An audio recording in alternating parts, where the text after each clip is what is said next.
हम इसके ऑफिस गए, इसको बोले हम आपसे मिलना चाहते हैं। ये अपने ईगो, अपने तकब्बुर में इतना आगे दिया है कि इतने बड़ा वाक्य है, कल ये मेरे साथ हो सकता है। ये डॉक्टर साहब की अपनी वाइफ है, वो डॉक्टर है, कल उसके साथ हो सकता है। हम पुलिस वाले में धक्के दे रहे, हम डॉक्टर है यहाँ पे, हमारी डॉक्टर जो है ना वो जख्मी हुई है, उससे कत्ला मामला हुआ है, उसके बावजूद भी इस बंदे के साथ हम नहीं बिठाएंगे, इसको ले जाओ। यही कसूर वो बंदा जहाँ से निकल जाता है, हमारे शक्कु शुबात इसकी कत्ल होने से 1000% बढ़ गए।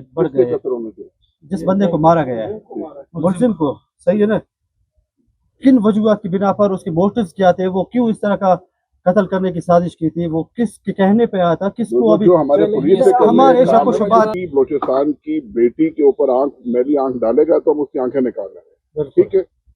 बाकी जो आपके अंदरूनी मामलात हैं, मेरा DIG मेरा उससे कोई लेना देना नहीं। सही, मैं इधर आप लोगों के पास सिर्फ ये बताने आया हूँ तमाम मीडिया की मौजूदगी में कि एक हमारी बेटी के साथ एक वाकया हुआ, बहुत ही दहला देने वाला वाकया हुआ था।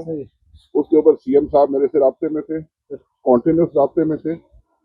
हमने कुछ 2 इदारे के लिए अपनी पुलिस हर तरफ डिप्लॉय की, हर एजेंसी को उसके शनाख्ती कार्ड की कॉपी दी, हर एजेंसी को उसकी तस्वीरें दी, सॉफ्टवेयर जो हमारे पास है उसकी मदद से करके हमने उसको लोकेट किया।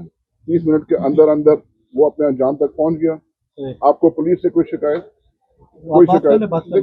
ठीक है।